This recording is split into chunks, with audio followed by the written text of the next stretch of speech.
Bismillahirrahmanirrahim. Welcome to Fussy Educators Daily Hadith.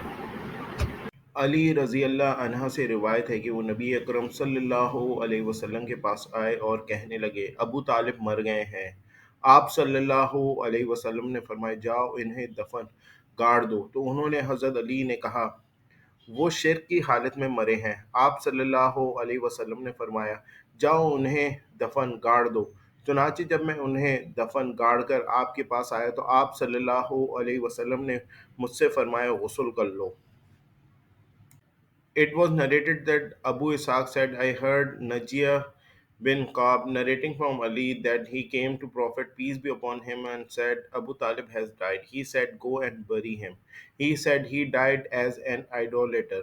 He said, go and bury him. Ali said, when I had buried him, I went back to him and he said to me, perform ghusl.